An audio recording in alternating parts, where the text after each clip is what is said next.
Hi, welcome to our channel of IGNOU audiobooks, Indira Gandhi National Open University, School of Gender and Development Studies, SOGDS, Master of Arts in Women's and Gender Studies, MAWGS. MWG 002 Gender and Power. Block-1 Concepts. Unit 3 Masculinities, 3.1 Introduction. In the last two units we discussed two important concepts that foreground the understanding of gender in our social and cultural milieu, namely patriarchy and sex and gender. Here, we will look at another related concept and area of study, masculinities. As the name signifies, this concept deals with the characteristics of a man or maleness and includes the traits of behaving in ways considered typical for men. This unit will look into the emerging concerns related to the concept and the relationship between masculinity and the body. We will also examine the colonial ordering of gender and the debate on public-private dichotomy.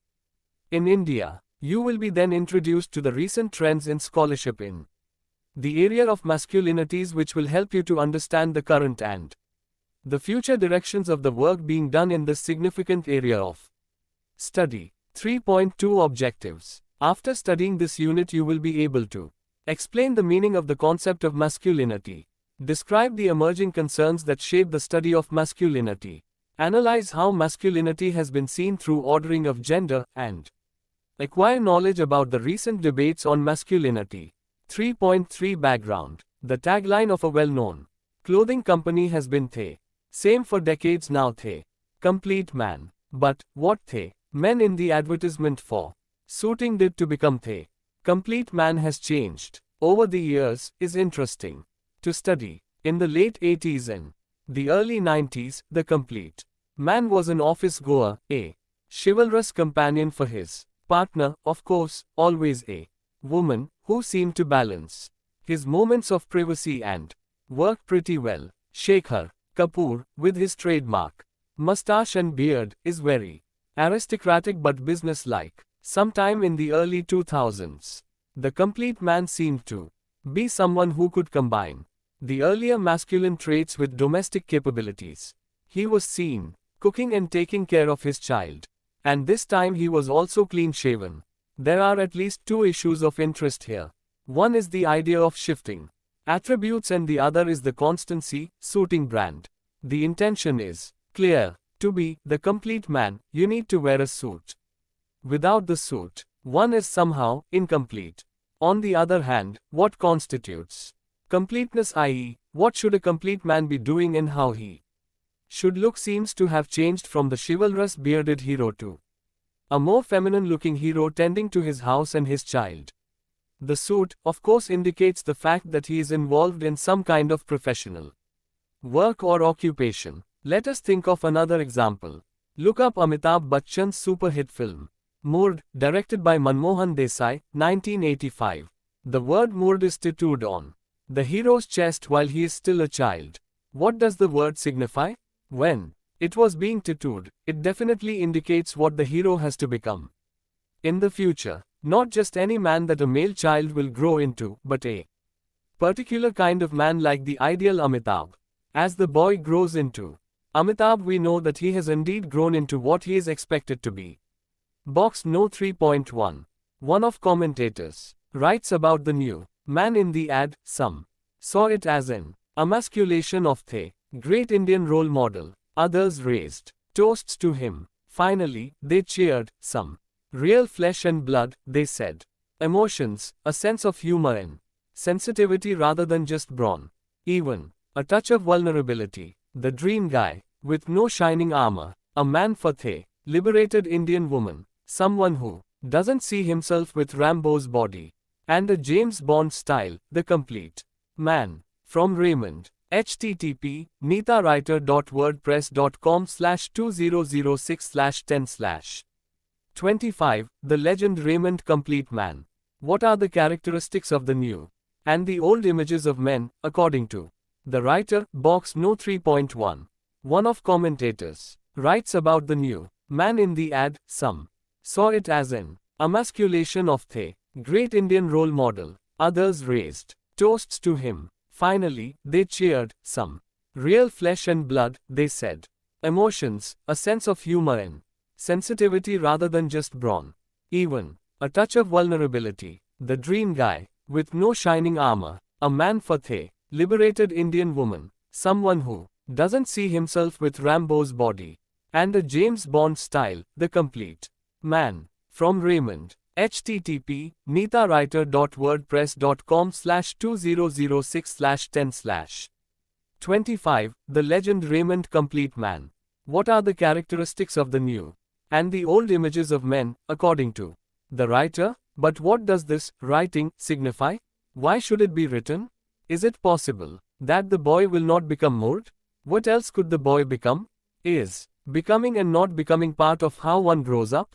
Is it that tentative a process? Is masculinity a destiny for men only because it is etched on the male bodies by the social world? A striking similarity between the examples is that there is something that has to be placed on the body, the suit, an inscription for the production of masculinity. It is clear that these examples do point to the precarious nature of the link between the body and the cultural inscription that we call masculinity. Masculinity, then, is the culturally sanctioned normative idea of what a man should be. This is not to say that, like a piece of clothing or a tattoo, gender is something that can be easily peeled off. It is an inscription that restructures our understanding of ourselves as always gendered. We recognize ourselves as a body that is either male or female. Box No 3.2. The big question, one that would be obvious by now, that needs to be foregrounded is gender a central concern for men? The answer would a resounding yes. It has been a common understanding that the study of gender is the same as the study of women and that it is of interest only for women. The centralization of the concept of masculinity challenges this notion. The feminist understanding of the sex-gender system, which you have read about in the earlier unit, operates not just for women but also for men. This is because the system, in whatever form we understand it, works with establishing binaries men and women, male and female, masculine and feminine. It is not accidental that in the above listing of the binaries, the terms men, male and masculine precede the terms women, female and feminine. The ordering of the sex-gender system rests on the primacy and the power of the former set of terms. It is a system that is unevenly tilted to one side. So even when we say that men, much like women, are structured by the operations of sex, gender and of the patriarchy, one of the names by which we know this system, we need to note that this is a system that favors men. Well, mostly. Box No 3.3. As is evident, the world around us cannot be mapped onto these binaries completely. These binaries and the world that is set up by these operate through practices of exclusion. The case of the transgender or the Hijra community in India is a case in point. This issue will be taken up for more discussion in later segments of the course. Box No 3.4. A note on significant terms. Let's clearly understand the different terms before we get on with our discussion. As it would be obvious, the terms of gender difference almost always operate in terms of binary oppositions. These terms would be familiar from day-to-day usage. One of the binaries that will be familiar is male and female, another masculine and feminine, and the third man and woman. For the time being, let us assume that the first binary commonly refers to a biological difference while the second denotes a cultural opposition. As we are discussing the first term in the two binaries, let us use it for our understanding that the term male refers to someone who is biologically male and the term masculine refers to a culturally accepted idea of how to be the first term of the third binary. A man, that is, masculinity, derived from the term masculine, is an intermediary term between male and man. It also curiously suggests that being male is no guarantee of being a man. The notions are at best unstable, though we have discussed the terms in the sequence male, masculine, man. It doesn't follow that there is temporal order that is invoked. The relationship between the terms is much more complicated. One of the propositions that This unit will make is that it is indeed this transitory space that is of central to understanding the male masculinity-man relationship.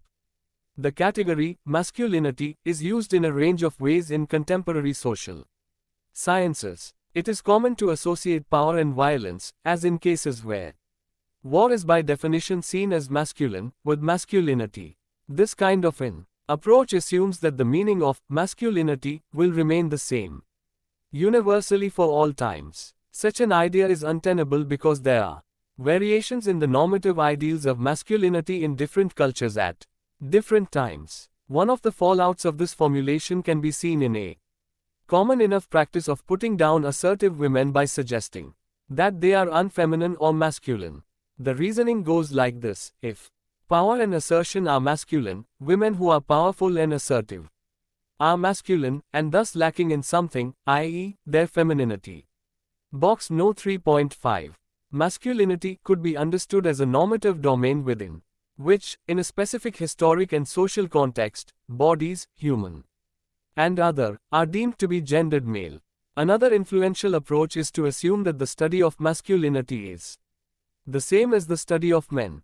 This confusion is compounded by the tendency in masculinity research to uncritically assume that the object of study is men. This produces a significant confusion. Eve Kosofsky-Sedgwick says that the problem is when an inquiry begins with the presupposition that everything pertaining to men can be classified as masculinity, and everything that can be said about masculinity pertains in the first place to men. Sedgwick, 1995, page .12. One will have to expand our investigations to include men, women, animals, inanimate objects, and so on in our understanding of masculinity. What is available is the strict system of binaries into which bodies, objects, emotions etc. are classified. Clearly there are differing pressures of conforming to masculinity as with the case of femininity. Even the significance of the distinctions between bodies are culturally determined and put into culturally legible binaries of masculine and feminine. Another way to put it is to say that all kinds of bodies and objects have to work with a culturally obtained binary of the masculine and feminine. There is no way in which either men or women are exempt from negotiating both masculinity and femininity. As you can see from the above discussion, it would be productive to keep the definition open so that it can accommodate differences. Thus, narratives of masculinity take recourse to a normative notion of masculinity as a standpoint to evaluate gendered performances. To put it differently, any performance or enunciatory moment of masculinity implies a norm. Any attempt at studying the discourse of masculinity will have to undertake the primary objective of teasing out the norm that underpins it. To come back to the disjuncture between men and masculinity, it should be asserted that these moments of enunciation have to be seen as contingent and thus needing reaffirmation in the normative template. Based on the earlier discussions of key terms in feminist theorizing, you would have observed that sex-gender as a system does not operate in isolation. Individuals are simultaneously structured by different axes of identity formation. These include caste, class, sexuality, urban, rural divide, religion, disabilities etc. The sex-gender system operates in two significant ways. One is what we discussed above by organizing the world in binaries. Box No 3.6. Sedgwick talks about her experience during a session of chemotherapy that she had to undergo. She writes about the many encounters in the mirror with my bald and handsome father and my bald and ugly grandfather, or the phantom conversations, more haunting than a phantom breast, in which sometimes I still hear myself challenging some imaginary sexual assailant by what? It's hard to piece this together, but I think what I'm doing in these fantasies is defiantly exposing my mastectomy scar and cementing my triumph over this attacker by making clear to him that underneath the clothing and the prosthesis, really I am a man whom he has had the poor judgment to mistake for a vulnerable woman. Sedgwick, 1995, page 14. The second is by making normative modes of fitting into these binaries.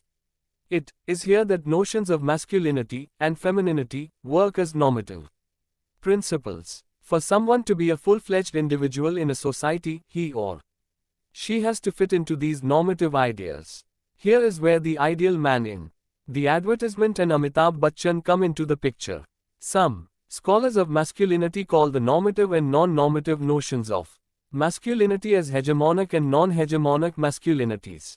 Hegemonic masculinity was first defined by Tim Carrigan, Bob Cornell and John Lee as a particular variety of masculinity to which others, among them young and effeminate and homosexual men, are subordinated. Carrigan et al., 1985-2002, page 110.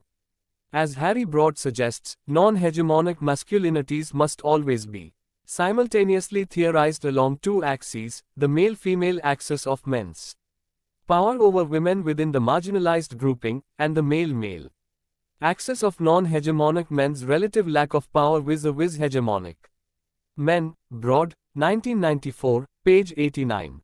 This does not mean that we can have a prior map of the hierarchies in a given society, be it caste, class or sexuality, on which we can map the question of masculinity. The formulation of hegemonic and non-hegemonic masculinities helps us to understand that hierarchies are not just between men and women but also between men and men. Anyone who does not fit into a culturally sanctioned form of masculinity is seen as lacking. Following from this, we could propose that men and women need to be understood, not in a simple structure of power and powerlessness, but as placeholders of both power and powerlessness simultaneously. In this context, one of the important issues to note is that a notion of crisis is central to the representations of masculinity. This can be explained by a simple example. Think of the moments from your life or from films that you have watched or books you have read where you have heard one person ask another, "Are you a man?" What are the circumstances that invariably occasion such a question? It is when the person to whom the question is asked is seen to lack something, when he, more or less always it's a he, has to do something to demonstrate the fact of his masculinity. The notion of crisis should be understood as a discursive one. It is only when one measures oneself with a normative ideal that the notion of crisis emerges. After learning about the notion of crisis, let us look into the concerns that emerged with the concept of masculinities. 3.4 The emergence of the concern with masculinities. The focus on men as gendered and masculinity as socially produced has been a concern for many from the 1960s and the 70s. Parallel to what is often referred to as second-wave feminism, there were attempts to think about the significance of gendering for men. One form this took was the formation of groups especially meant for understanding consciousness raising efforts, which were associated with the feminist movement, drawing energy from the feminist critique of patriarchy. Such groups tried to argue that men are as much structured by patriarchy as are women. They often called themselves pro-feminist. They attempted to organize workshops which dealt with issues such as domestic violence and male parenting. The US-based National Organization for Men Against Sexism, NOMAS, is a contemporary version of such efforts. On the other end of the spectrum were organizations that argued that men have lost their power because of feminism and that there is a need to go back to foundational notions of masculinity. They often invoked mythology and heroes from these mythologies to talk about ideal masculinity. Iron John, a book written by the American poet Robert Bly, who used to organize workshops for men based on his ideas, is an example of this. Bly, 1990. The men's groups who aligned themselves with feminism based their arguments on their critique of patriarchy as a structure which organized man-woman relationships. Recognizing the fact men were at an advantage in society, they made two kinds of arguments. 1. They asked for a more democratic organization of gender based on mutual respect. 2. They asked that the ideal notions of masculinity were indeed harmful for men as their inability to show emotions and to perform designated roles as the breadwinner of the family was psychologically disabling. The emergence of the civil rights movement, which foregrounded race as a significant vector in society, and the political mobilization of sexual minorities complicated the picture further. If the pro-feminist men's organizations foreground the hierarchy between men and women, the focus on race and sexuality, as also of class, pointed to the hierarchies that existed between men. This was also the time when women, as a monolithic category, was coming under considerable stress. All this led to a complex picture of gender which could no longer be studied outside its intersections with race, sexuality and class in the West and caste, religion etc. in India. Check your progress, activity. Check your local newspaper for marriage advertisements. Look at the ways in which men and women are described. Make a list of attributes that are most commonly found. Does this tell us anything about how masculinity and femininity is understood? 3.5 Masculinity and the body. In common sense understanding of gender performances, it was assumed that the body is not central to men's ways of looking at themselves. Grooming was seen as the preserve of women, and it was assumed that material conditions were more important as far as men are concerned. It is also a common perception that in recent years, men have been much more openly interested in their looks. This thinking is based on the explosion of images of well-groomed men in advertisements in various media, popular cinema and so on. Men who are comfortable with these images of themselves have been given the name metrosexual man by the popular media, a term which has had a short but visible life. Most of these men, undoubtedly, are urban. Men's interest in fashion is not just a recent phenomenon, as discussions of metrosexual men indicate. The lower class caste aspirations have often been visualized through fashion statements, though the dominant cultures have thought of such performances of masculinity as tasteless. The political significance of such performances needs to be underscored. A good example of such an analysis could be found in the discussion of the Tamil film Kadalan, dubbed into Hindi as Humse Hai Mukkabla, directed by Shankar. 1994, by Tejaswini Niranjana and Vivek Dhareshwar. They contrast the representation of Dalit male body, which displays and performs consumerism in fashion, with the modernist, tasteful style of the upper caste hero of Mani Ratnam's Roja. The fashioning of the body of the Dalit man is read here as determined by its location in the hierarchies of caste and frames of fantasies that it engenders. Niranjana and Dhareshwar 2000.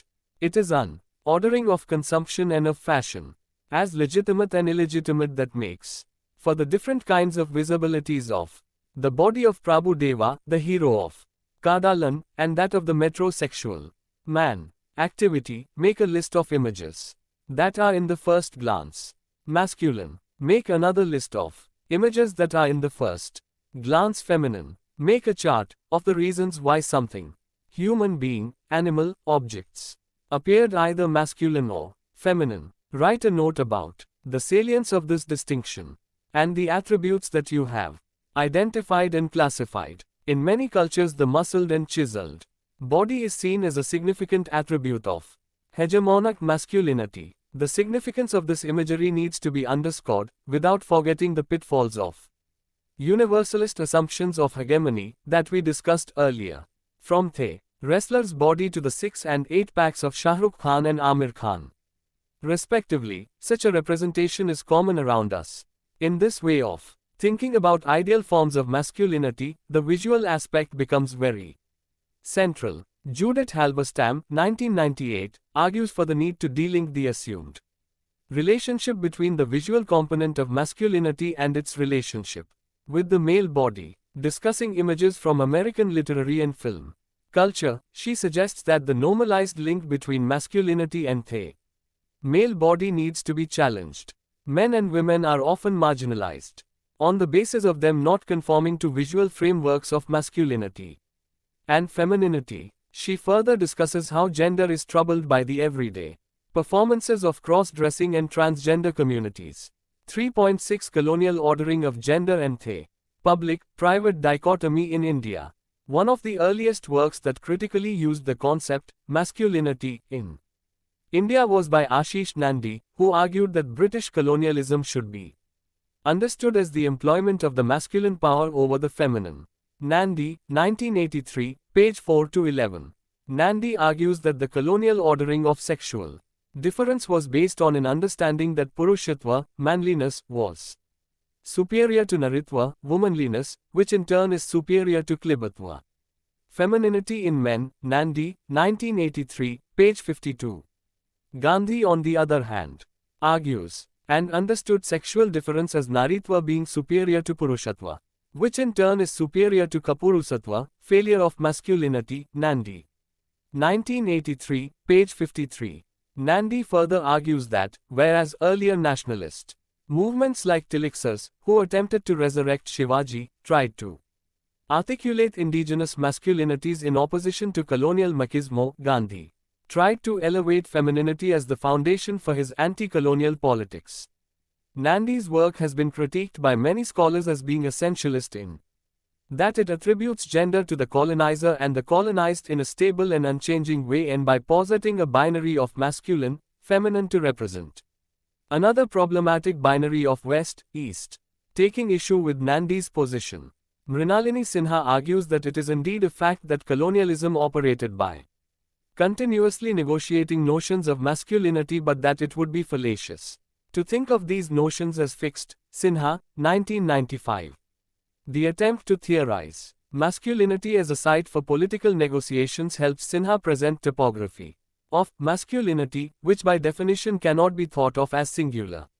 For her, colonial masculinity points towards the multiple axes along which power was exercised in colonial India, among or within the colonizers or they colonized, as well as between colonizers and colonized. Sinha, 1995.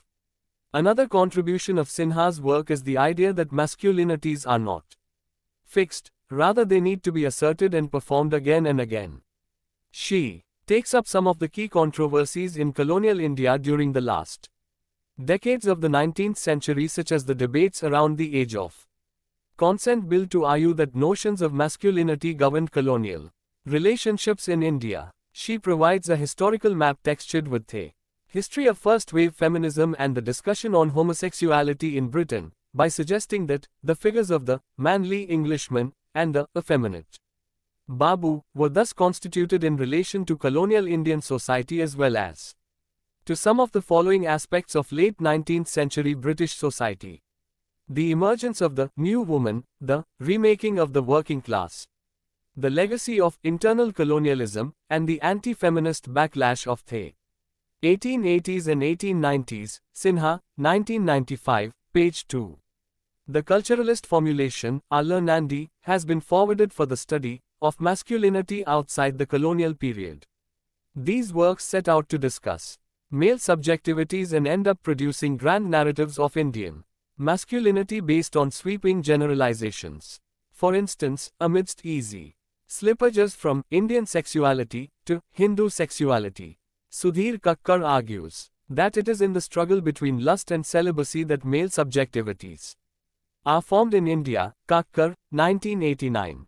He claims that the mother becomes at once the desired and the dreaded in this narrative. Kakkar, 1989, page .129. 140. However, the argument favoring an intrinsic character for Indian masculinity appears to break down if we attempt an unorthodox juxtaposition of the argument with the work of historians such as Tanika Sarkar, who have looked at a similar mother-son dynamic as deployed by the nationalist discourse. Here the deployment serves to imagine the mother nation in the form of the mother goddess rather than present itself as a cultural trait of Indian masculinity. Sarkar, 2001. Kakkar's argument suffers from his reliance on the truth value of the narratives, the testimonies of his patients, that he is analyzing, and from his lack of attention to the historical locations in relation to the contexts of such tropes. He also presents the anxiety about the loss of semen as an important constituent element in this narrative. The latter argument, one that is now commonly referred to as semen anxiety, has been central to many studies on notions of masculinity in India, especially in an important work on wrestling, Alter, 1992.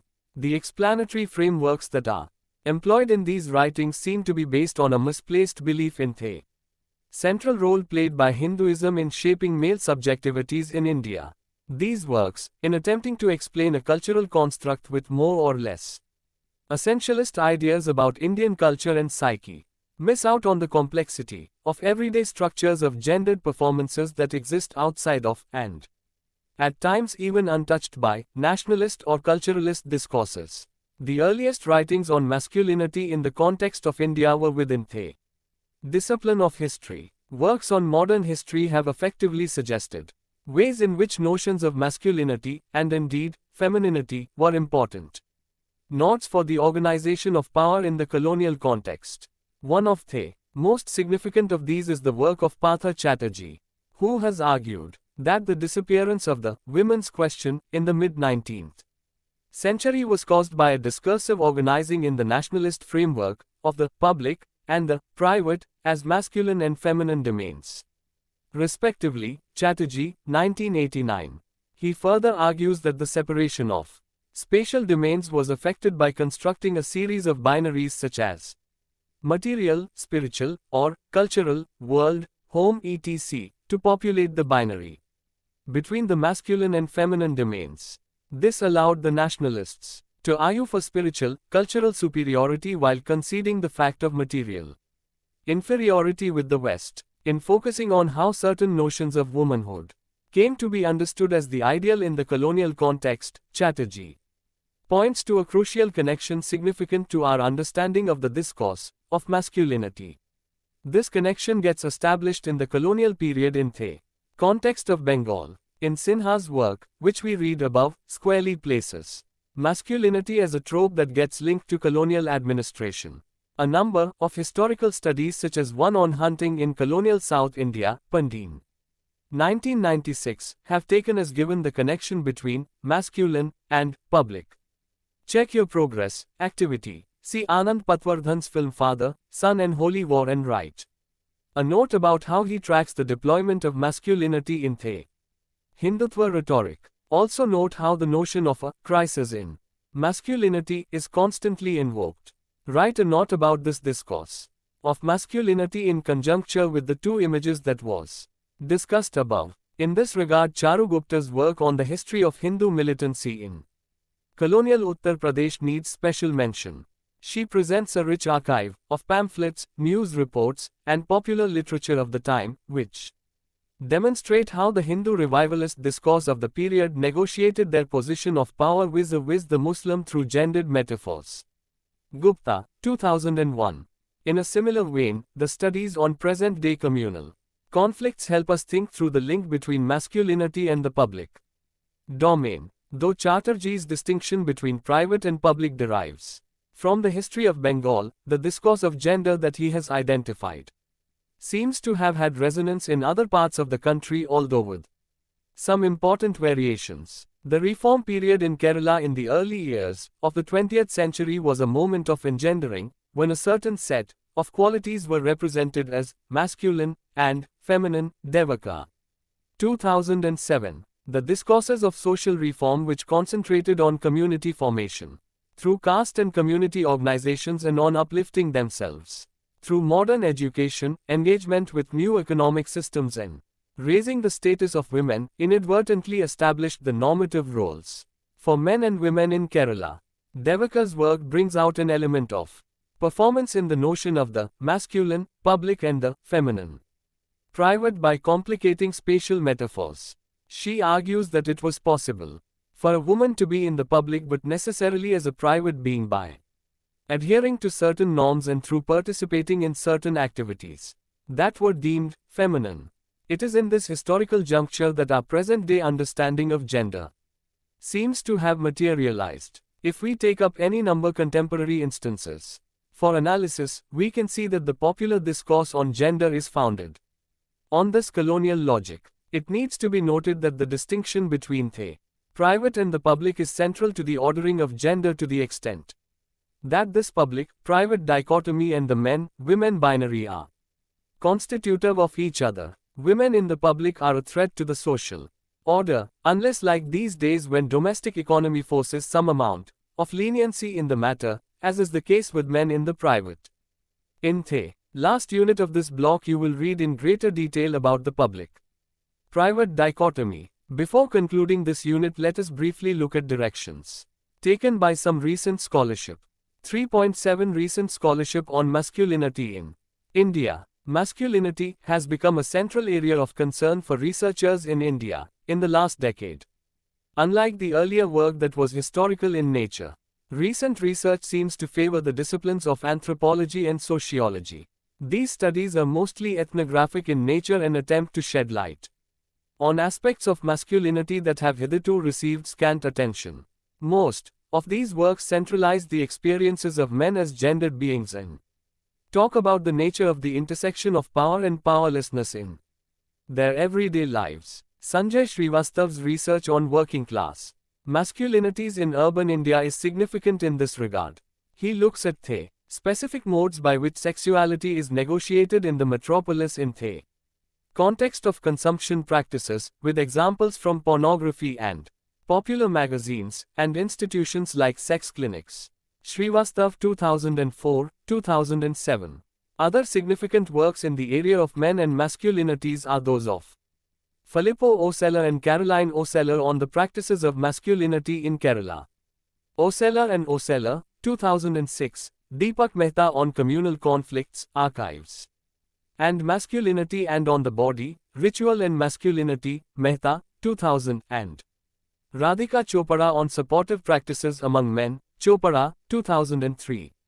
Another significant domain of research on masculinity has focused on popular representations in cinema, Vasudevan, 2004 and Gabriel, 2004, and calendar art, Jan, 2004.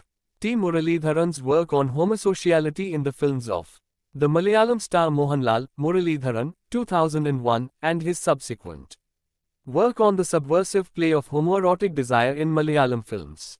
Muralidharan, 2005, alerted us to the interesting ways in which dominant texts could be read against the grain by using political standpoints.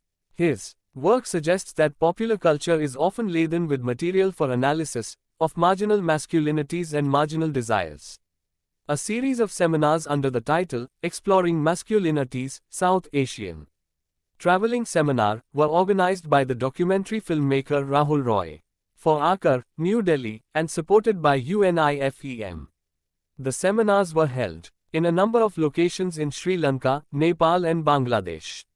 Apart from making two significant documentaries on the question of masculinity, Rahul Roy has also written a little book on men, which introduces the concept of masculinity. 3.8 Let us sum up. We have seen from the discussions above that the word male doesn't tantamount to be used as man or masculine. The relationship is based on much more complex understanding of male masculinity-man relationship. In contemporary social sciences, masculinity is commonly associated with power and violence, assuming that the meaning of masculinity will remain the same generally for all times. This notion is untenable because there are disparities in the normative ideals of masculinity in different cultures at different times. Another approach which has been cliqued assumes that the study of masculinity is the same as the study of men. There is no way in which either men or women are exempted from negotiating both masculinity and femininity. Each ideal invariably reproduces the other in negative terms. By now you know that the sex gender as a system does not function in seclusion but are simultaneously organized by different identity formation, such as caste, class, sexuality, urban-rural divide, religion, disabilities etc. Masculinity has become a central area of research in India in the last decade in the disciplines of sociology and anthropology. The ethnographic oriented work by such researchers as Sanjay Srivastav and others demonstrate the significance of a gendered analysis of men's lives. Thank you for watching. We will see you in the next video with next chapter.